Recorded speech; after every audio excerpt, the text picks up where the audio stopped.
This is something we will revisit next time round, but I would now like to call Mr. Venineaux, who is from the Directorate General for Regional Policy in the European Commission.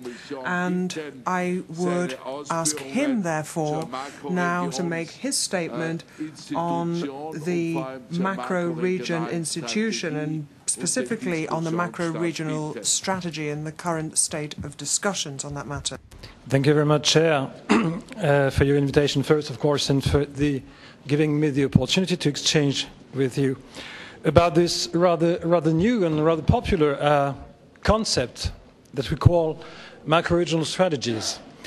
I would say it's a flexible concept, and it's also a very demanding and a very ambitious concept. Very flexible first because you know that macro-regions as such do not have an official definition.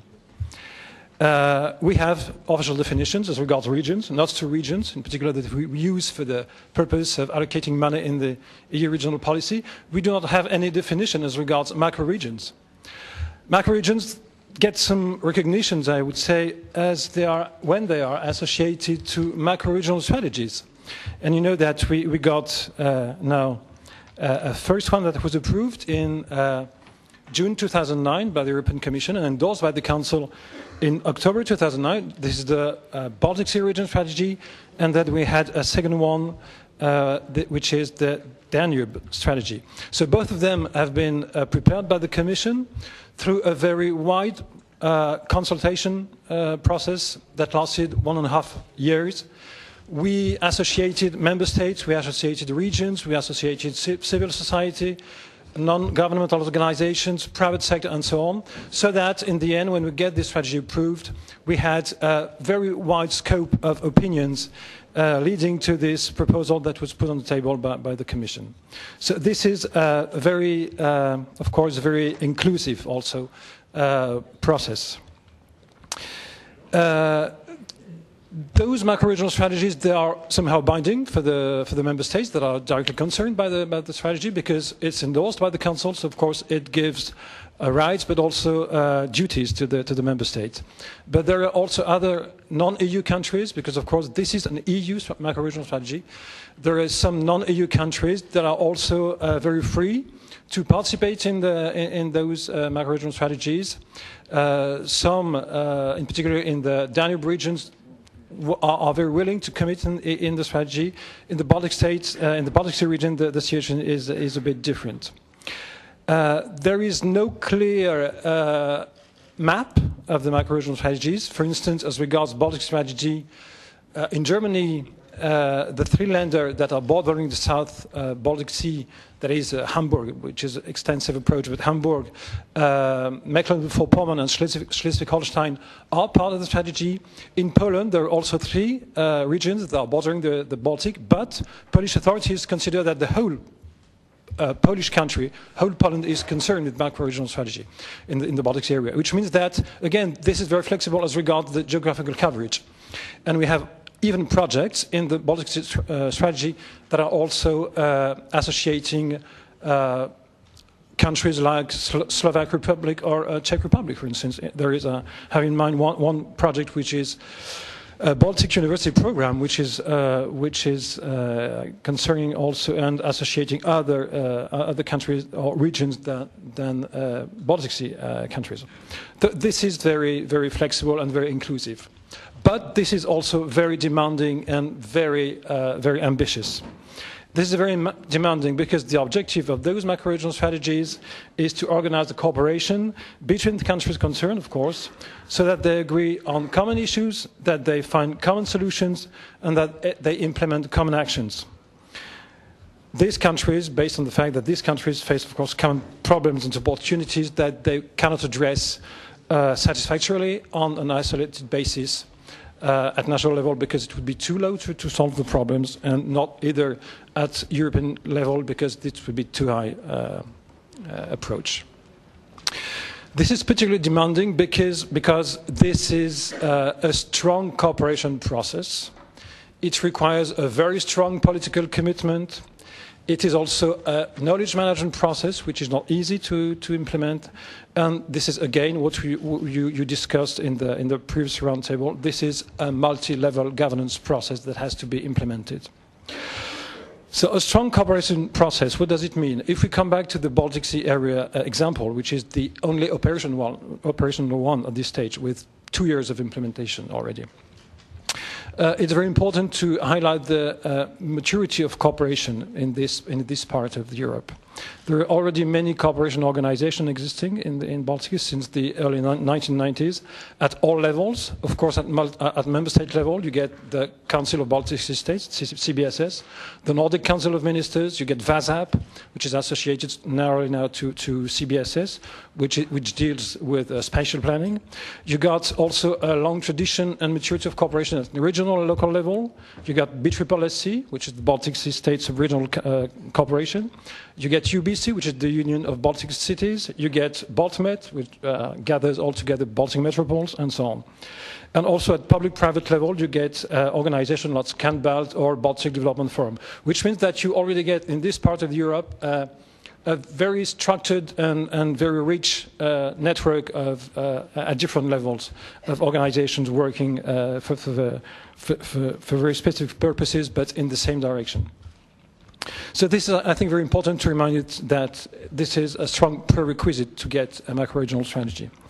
It requires, of course, a strong political commitment because based on the request of the member states in the Council, we have now two macro-regional strategies, which doesn't mean that as soon as they are adopted, the work is finished. I would even say that actually the work starts at this level. And if we get strong political commitment during the negotiation phase, we also need to keep the political momentum when it comes to implementing the strategy on the ground. And one of the lessons we've learned as regards Baltic strategy, for instance, is that we still need to have ministries more involved in the concrete implementation of this strategy. It's a knowledge management process, which means that, of course, all member states, all regions, all partners involved in the strategies have to get to know each other much better at political level, at institutional level, at administrative level, so that, of course, they'll be able to cooperate more effectively. One of the features, of course, of the strategy I should have maybe mentioned earlier is that there is no additional money, which means that what you get in more effective way is principally mainly due to your ability to cooperate better between different partners. And of course, again, it's a multi-level governance process because, as I already mentioned earlier, it comes to having different partners at different levels so that the combination of their respective actions will bring about more effective results, more effective outcomes to reach the priorities and the objectives of the strategy. So, as you may know, and as you can see through those different preliminary points, this is very, very demanding, very ambitious, and of course, we do not have, after only 2 years of implementation, because it's a long-term process, we do not have so many results. Of course, we already have many projects achieved, several projects achieved. We have better networks now, we have better organization, and we see that, of course, because of this sort of lighthouse given by the macro-regional strategies, organizations in the area are now starting to try to better coordinate their actions and to be more complementary. To give you very quickly a full picture of what we have now on the table, because we have now 15 member states involved in the two Baltic and Danube strategies, there are also some other possible strategies that are now upcoming. The first one is the strategy for Adriatic and Ionian region, and an EU-led strategy is pushed strongly by Italy with the support of Greece and Slovenia. So we might also see in the coming weeks and months we might have a request from the Council as regards this strategic Union region. There is work, but I will not elaborate on this because Mr. François will do it later on. There is, of course, the Alpine strategy region.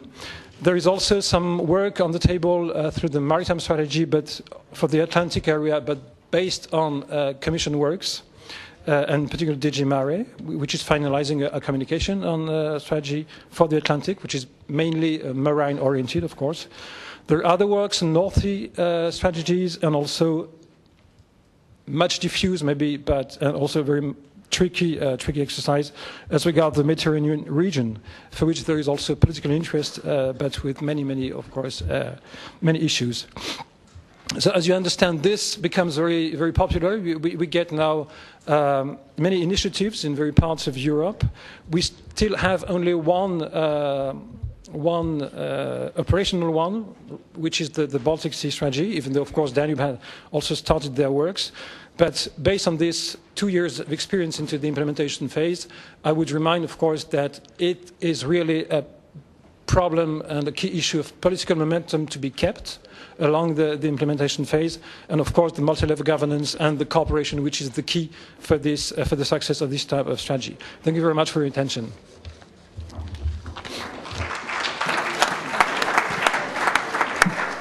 Sehr geehrter Herr Venineaux, Mr. Venineaux, thank you very much for your statement. And I'd like to ask you to keep us informed about the developments in the European macro regions, because we are going to prepare a report on the work and the progress when it comes to macro regional strategies. We've got the Baltic Sea strategy and then the Danube strategy. There's the preparation for an Adriatic Sea region. The Alp regions is also being worked on at the moment. We've got the Alpine Convention, an interstate agreement between member states. 3 of these states are not members of the European Union, but they're members of the Council of Europe. And then we have other examples as well in the Black Sea region with Ukraine and Moldova. So this is really a very important issue for us, for the Chamber of Regions. I'd like to thank all the participants of the round table.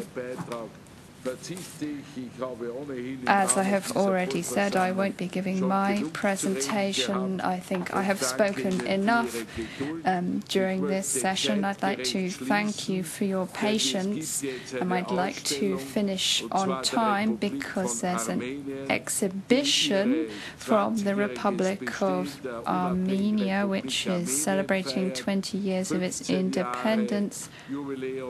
It's also the 15th anniversary of local self-governance in Armenia, and it's also the 10th anniversary of their accession to the Council of Europe. In these 10 years at the Council of Europe, Armenia has always been a very committed participant in our discussions, so I would like to thank all our Armenian delegates and to congratulate Armenia on this important event. So I declare the 21st session of the Chamber of the Regions closed on time. I'd like to thank you with your patience. I'd like to thank Mr. Carey for having taken on the chair. Thank you very much for that.